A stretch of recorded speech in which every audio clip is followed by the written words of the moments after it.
Buenas tardes. Hoy día es 2 de agosto.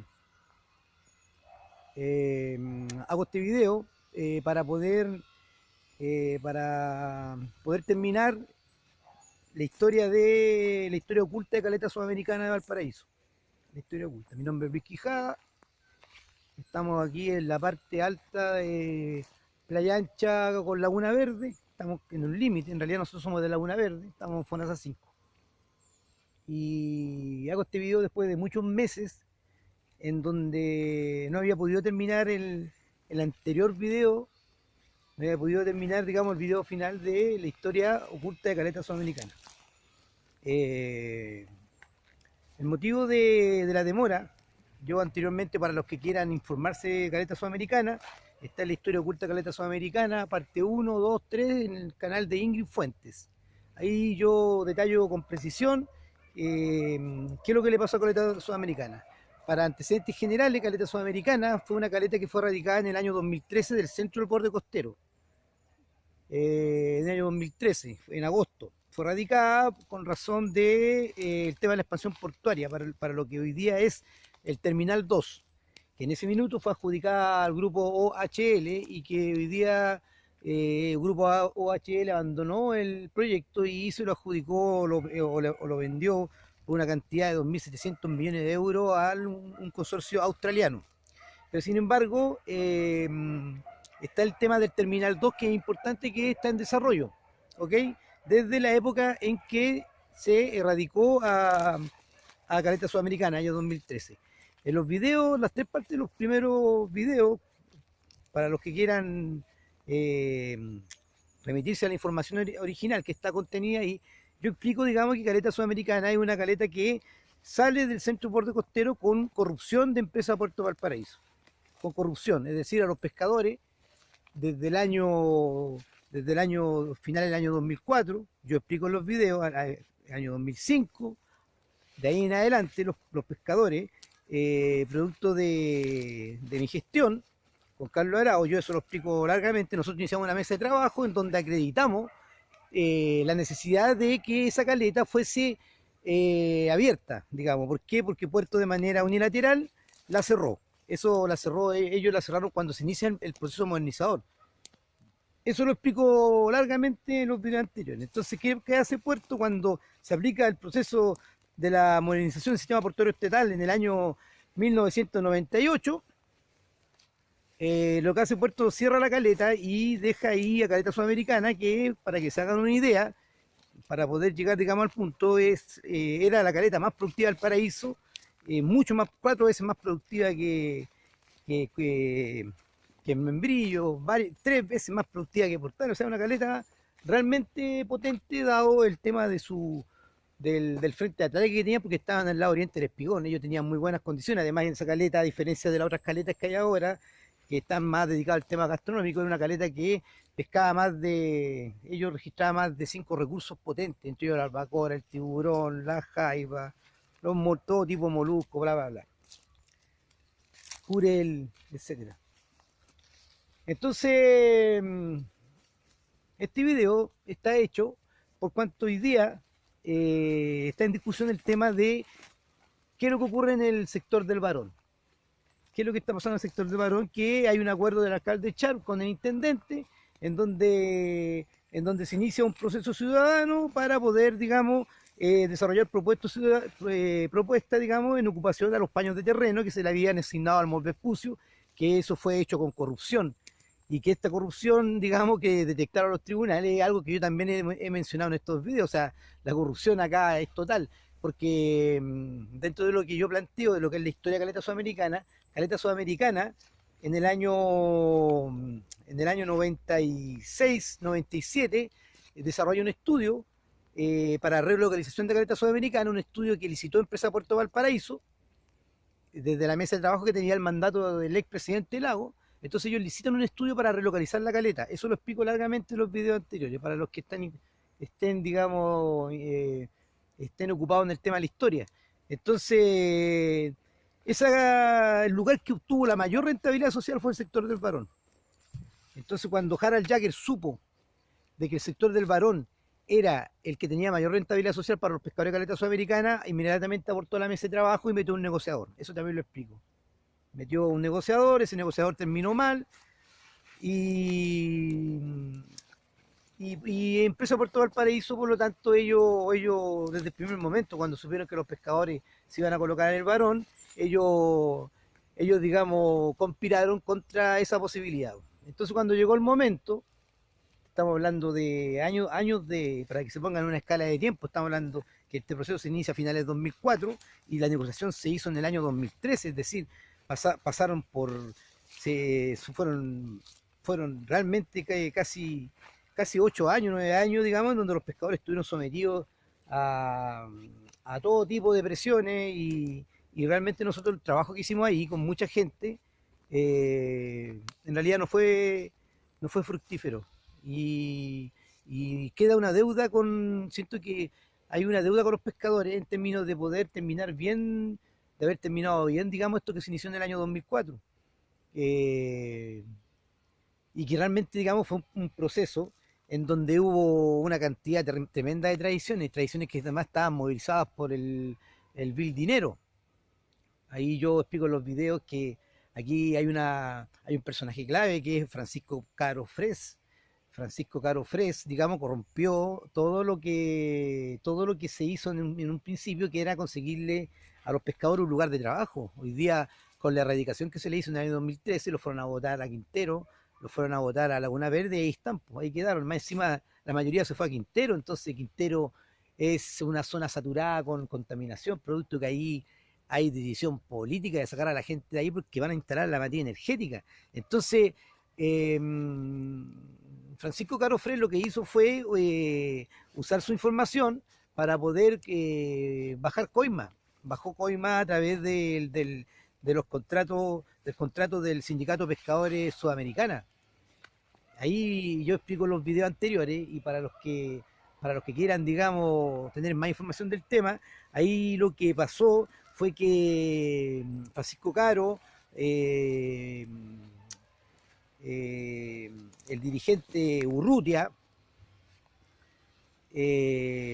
conocido como el Guapo, ellos corrompieron a Iris Parra, digamos, para que los recursos que negociaron ellos en ese minuto, en el año 2013, con Empresa Puerto Valparaíso, esos recursos bajaron íntegramente por el lado de CIRSA, es decir, obligaron a un sindicato de que sus indemnizaciones bajaran por otro sindicato.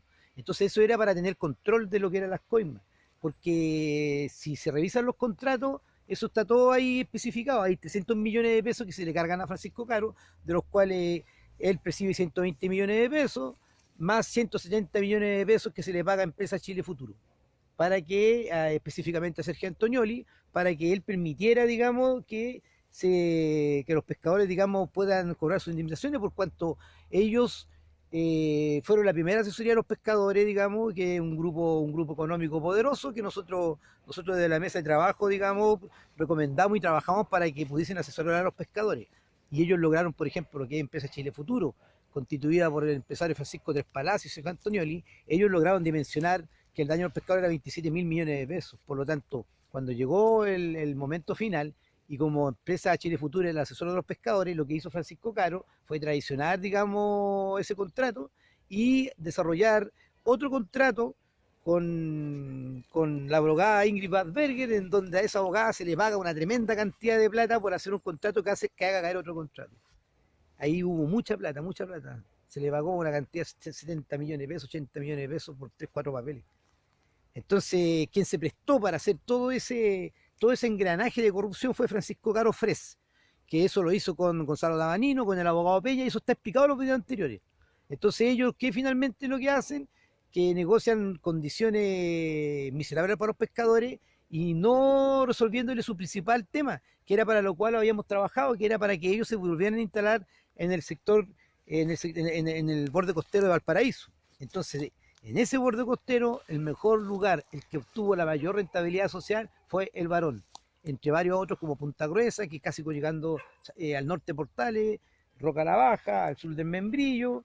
Había un emplazamiento en Bellavista, pero ese emplazamiento en Bellavista ya está asignado al Terminal 2. Entonces, cuando ya Harald Jagger no pudo seguir pateando esto, y cuando vio que los pescadores la mejor, digamos, rentabilidad social para ubicarse era el Barón, y como ya el Barón era una caja pagadora de coimas gigante que había generado Empresa Puerto Valparaíso, por lo que yo también he comentado anteriormente, porque las empresas portuarias, en realidad ellos como son un brazo, un bolsillo, perdón, un bolsillo chico de Hacienda, entonces las empresas portuarias tienen mucha potencia, en términos de que el poder político, digamos, para ellos es ínfimo. Cualquier autoridad en realidad no les importa. Por eso que Empresa Puerto Valparaíso, y si ustedes empiezan a hacer análisis, siempre se encarga de colocar gente de la intendencia, por ejemplo. Gabriel Doney fue intendente varias veces, es un agente de Empresa Puerto Valparaíso. Lo mismo Ricardo Bravo, que llegó a ser intendente de Valparaíso, bueno, también un agente de Empresa Puerto Valparaíso. Hoy día un intendente que es Celi es presidente de Empresa Puerto Valparaíso. Entonces Empresa Puerto Valparaíso,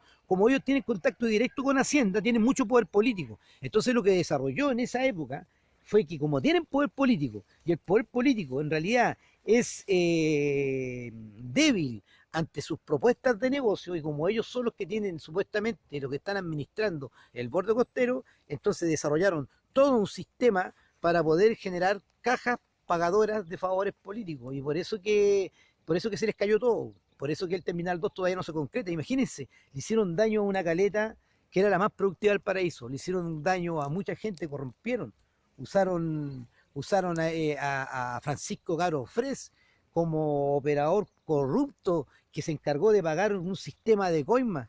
Se le asignó, por ejemplo, en un contrato, y eso se le puede ganar en cualquier tribunal que muestre los contratos, 300 millones de pesos, de los cuales 170 millones de pesos le paga a Empresa Chile Futuro, específicamente a Sergio Antonioli, para que él no devele la información real. Es decir, este señor, esperando a que le cumplieran a los pescadores, que le pagaran su honorario, en realidad Francisco Caro, que había trabajado con él, lo traiciona y le ofrece, digamos, una migaja para todo el trabajo que hicieron, que al final fueron 170 millones de pesos. Ahora, ¿cuál es el problema más grave? Que Francisco Tres Palacios, al parecer, también cobró los honorarios, cobró otro sistema de honorario, que fue el primero que él les dijo a los pescadores que en realidad vayan a ganarse la plata, los dejó botados, y eso hizo, por ejemplo, que los pescadores tomaran la decisión política de traicionar a Chile Futuro. Es decir, que el dueño de la empresa le comunica a los pescadores que en realidad vayan a trabajar, vayan a ganarse la plata trabajando, más que estar preocupado en indemnizaciones, era porque él ya se había arreglado. Esa parte de la negociación nosotros no la sabemos, no sabemos qué ocurrió ahí. No sabemos cuánto fue finalmente lo que cobró Francisco Tres Palacios a Empresa Puerto Valparaíso por mantener el secreto. Lo que sí sabemos es que hubo 300 millones de pesos que se le asignaron a Francisco Caro, de los cuales 170 millones de pesos fueron a parar a Sergio Antonioli. Y eso también es materia que debía ser investigada, por cuanto estamos hablando de platas públicas. Y toda esta corrupción ocurrió, pues. Entonces hoy día el Mercurio Valparaíso vuelve a plantear de que aquí, como aquí va a haber durante los próximos 3 meses un lobby intensivo para que los ciudadanos se manifiesten en términos de lo que es, cómo se debe ocupar el borde costero, específicamente cómo se debe ocupar ciudadanamente el tema del Barón, en lugar del Barón, estos paños de terrenos que quedaron dando bote. Entonces el alcalde Chávez está convocando a una asamblea, digamos, ciudadana, para poder determinar las mejores ideas, porque todos están llenos de ideas. Así que yo hago este video para enviárselo a los dirigentes. Yo no sé qué están pensando los dirigentes que no se unen. Yo entiendo que entre ellos haya diferencia. Aquí hubo tradiciones tremendas, pero esas tradiciones tremendas son ínfimas comparadas a reivindicar y decir la verdad. Pues si al final los dirigentes de Caleta Sudamericana tienen que entender de que la corrupción en donde estuvo inserto José Urrutia, en la corrupción que estuvo inserto Eric Parra con Francisco Caro Fres para poder traicionar a los pescadores artesanales, para mandarlos a morir a Quintero, ellos cobrar sus suculentas coimas. Si eso ocurrió, eso no significa que no se junten nunca más para poder ver el tema de cómo vuelvan al centro del borde costero, porque el lugar del Barón, ese lugar que hoy día está siendo discutido a nivel del Mercurio, porque el Mercurio es el que impone la agenda regional, hoy día sí debe haber un capítulo en donde los pescadores digan que existen documentos y licitaciones que hizo EPB en donde ellos, la mejor rentabilidad social era el varón, y todo lo demás que ocurrió fue un triste episodio, un oscuro episodio, que nadie quisiera vivir, porque nadie que nosotros trabajamos, quienes trabajamos por poder mejorar Valparaíso para que se instalara una caleta, todos nosotros que nos dimos, yo trabajé 8 años de mi vida en eso, nosotros esperábamos instalar la caleta para los pescadores y eso no ocurrió al final. Entonces cuando yo estoy hablando de que aquí hubo un sistema de COI más poderoso, es porque esto tiene que ser investigado y en retribución al daño que se le hizo a los pescadores artesanales, que el Estado chileno le hizo a los pescadores artesanales. Y acuérdese usted que cuando derogaron el decreto supremo 240, Caleta Sudamericana Valparaíso, los consejeros regionales todos levantaron la mano porque todos estaban comprados por EPB. Y los dirigentes portuarios que fueron a presionar para que los pescadores salgan estaban todos pagados por EPB. Y eso ocurre en Valparaíso. Basta ver la categoría de la calaña de los dirigentes y cuánto tiempo llevan en el ámbito portuario, por ejemplo. La corrupción ahí es feroz. Entonces, como aquí se le hizo daño a una caleta pesquera, se le hizo daño a más de 200 familias, porque también ese es otro tema que tiene que ser investigado. Aquí se indemnizó a 500 personas. No eran 500 personas, eran 225 personas que estaban reconocidas por una mesa de trabajo de años. Y resulta que al final aparecieron mucha gente diciendo que eran de la caleta sudamericana y no eran de la caleta sudamericana, y la decisión del señor Davanino fue darles plata a todos, porque en el fondo igual era poco respecto, digamos, a levantar una caleta pesquera sin construirle su lugar de trabajo a los pescadores. Y resulta que ese compromiso no está ratificado solamente por el Estado chileno. Ese compromiso está recomendado por el Banco Mundial y el Programa de las Naciones Unidas para el Desarrollo cuando se trata de relocalizaciones. Lo que tenía que haber hecho el Estado chileno es haberle repuesto su caleta. Y hoy día, ¿qué es lo que hizo EPB? Colocó una empresa, que no le sé la sigla, se me olvidó la sigla después de tantos años. De hecho, estoy haciendo este video porque salió esta información en el Mercurio, y este es un video para que los pescadores se den cuenta de su fuerza y que tienen que unirse, ante todo. Lo que hizo Empresa Puerto Valparaíso es colocar una empresa que era la que tenía que hacerle seguimiento a los pescadores en los distintos lugares que ellos se relocalizaron. Por ejemplo, tenían que ir al Manzano de Quintero, donde estaba la mayoría, y también tenían que ir a Laguna Verde. Esa empresa lo que hizo fue llegar a acuerdo con José Urrutia, y José Urrutia supuestamente firmó un convenio por 25 millones que le dijo al sindicato y a sus dirigentes que iban a firmar por 25 millones de pesos para que esa empresa hiciera seguimiento. Y resulta que lo que ocurrió es que no estaban firmando por 25 millones, estaban firmando algo así como por 90 millones. Es decir, ahí hubo como 60, 70 millones de pesos más que se perdieron, y que no solamente se perdieron, sino que están en el bolsillo de dirigentes que fueron coimeados para eso, y eso se tiene que investigar. Puerto le pagó a una empresa y esa empresa llegó a acuerdo con un dirigente para poder defraudar al fisco, porque eran platas públicas que estaban destinadas a que esa empresa hiciera seguimiento a los pescadores para que los pescadores estuvieran bien, y esas platas también están perdidas. Entonces el contrato que hizo PB a los pescadores, que hizo a través de CIRSA, es un coimeaje, y las coimas están ahí, están en los contratos, basta analizarlas y basta llevar esto a la corte. Además, creo que PB se equivoca, porque PB, ellos no van a poder comprar las cortes internacionales, y aquí estamos hablando de pescadores artesanales que tienen la categoría de aborígenes. Estos delitos, cuando se hacen, no prescriben nunca, porque son delitos contra el trabajo. Inclusive se podían catalogar que esta negociación fue de lesa humanidad, en contra de los pescadores. Entonces estamos hablando de que esta pelea puede seguir de manera eterna, a menos que a los pescadores haya la decisión política y haya la voluntad del gobierno y del municipio por incorporar de que ellos, los pescadores realmente que son, los pescadores originales, los que están incorporados a la mesa de trabajo con mandato presidencial, esos pescadores vuelvan al centro Puerto Costero, al varón, al lugar que nunca debieron de salir. Yo me despido, cierro este capítulo de Caleta Sudamericana, lo cierro con una profunda tristeza, pero también con una profunda convicción de que los pescadores, los dirigentes, tienen que darse cuenta que ellos tienen que hoy día iniciar la gestión. Yo traté de hace varios meses iniciar la gestión, conversé con gente que asesoraba al alcalde respecto al tema de borde costero. Resulta que cuando les propuse el tema no se movieron, están más preocupados de pelear entre ellos, de no olvidarse, digamos, de lo que pasó, de la debacle que pasó. Eh, yo pienso que fueron todos víctimas, incluido Francisco Caro Fres. Yo quiero decir algo. Yo agradezco que Francisco Caro Fres haya sido tan miserable de no considerar mi trabajo y no pagarme. No pagarme mis 8 años porque Francisco Caro Fres no trabajó, el que trabajó fui yo. Francisco Caro Fres se habrá hecho un informe, es como algo decir como que yo hice 300 páginas de informe, él hizo 2 páginas, algo así. Creo que el único informe que hizo fueron 2 páginas que le presentó a la Corfo. No tiene más registro escrito, en contraposición a que todo el trabajo que hice desde conseguir el mandato presidencial, desde poder colocar a los pescadores en una esfera política que ellos les permita tener su caleta pesquera y ser felices para siempre, y haber iniciado un nuevo proceso. Para mí ese tema era muy potente porque políticamente uno genera gestión real, pero eso fue una quimera, fue una ilusión. Eso al final no ocurrió.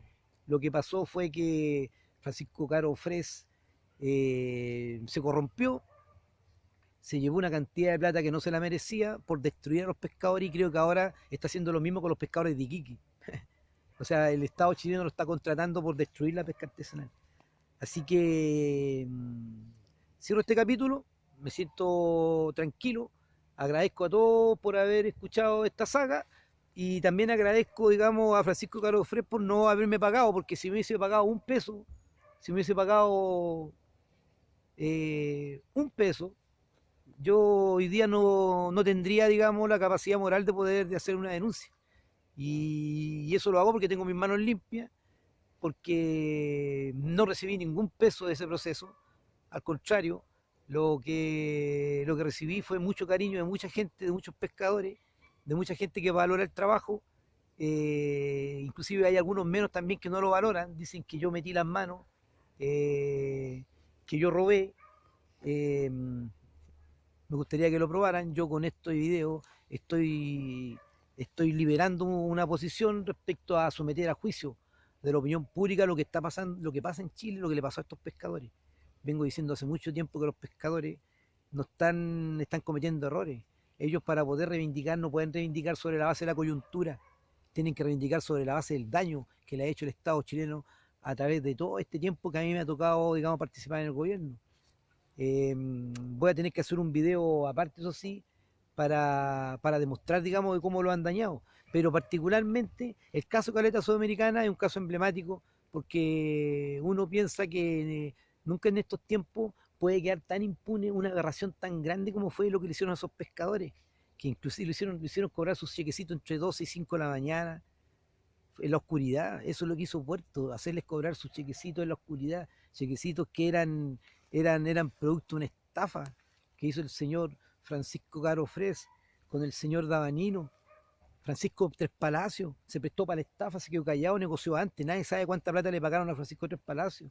Lo que sabemos es que a Sergio Antonioli reclamó 170 millones de pesos. 170 millones de pesos reclamó como Chile Futuro por quedarse callado con toda la información de privilegio que él mismo pagó. Él pagó al ingeniero que hizo un dimensionamiento. Yo trabajé con ese ingeniero, dimensionamos 27.000 millones de pesos en daño para los pescadores. ¿Y cuál fue el resultado de todo eso? Un silencio. EPB pagó a las coimas, les pagó a todos, menos a mí. Y hoy día yo lo estoy denunciando y estoy haciendo un llamado al poder político, estoy haciendo un llamado a los dirigentes. Este video lo voy a levantar, se lo voy a mandar especialmente a ellos para que se pongan las pilas, elaboren los documentos y las acreditaciones en donde ellos reclamen que son herederos legítimos de poder seguir sus faenas productivas como Caleta Sudamericana en el centro borde costero, especialmente el Barón, lugar, digamos, que según el estudio realizado por la Universidad del Paraíso, y eso hay que acreditarlo con el estudio original, que lo tiene Juan Carlos Manrique y los tiene el abogado Álvaro Testar, con esos documentos nosotros acreditar que el sector de Barón, así como va a haber un proyecto ciudadano, seguramente va a haber un proyecto mixto en términos portuarios, también debería de incorporar en el centro del borde costero una caleta pesquera que tenga características de productividad y poder demostrar en un lugar turístico, en el centro del borde costero, que Valparaíso de alguna manera sus tradiciones las protege, que valora, digamos, de que la pesca artesanal nunca sea olvidada del centro del borde costero, porque además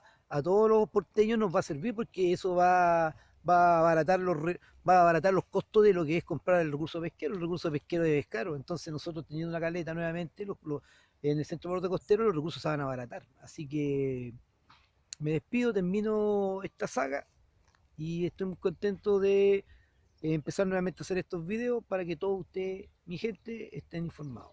Hasta luego.